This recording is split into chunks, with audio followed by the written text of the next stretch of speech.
হচ্ছে কেন? Due to acceleration due to gravity. তাহলে আমি কি এই ইকুয়েশনটা জানি না? এতদিন ধরে পড়াশোনা করছি, আমি তো এটা ডেফিনেটলি জানি। তোরা তো অলরেডি বোধহয় বুঝে ফেলেছিস যে v1 square is equal two v2 square is equal to v1 square plus 2gh। এই এইচটা এখানে এটা হবে। একটা সুন্দর কেস স্টাডি এটা।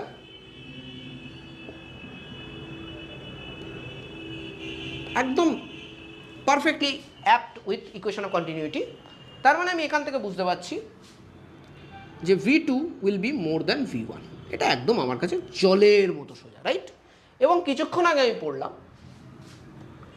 যে a1 v1 is equal two a2 v2, কিছুক্ষণ আগে পড়লাম। তাহলে এখান থেকে আমি দেখো এটাকে লিখতে পারি a2 by a1 is equal to v1 by v2। ঠিক আছে? এবার দেখো v2 is more than v1।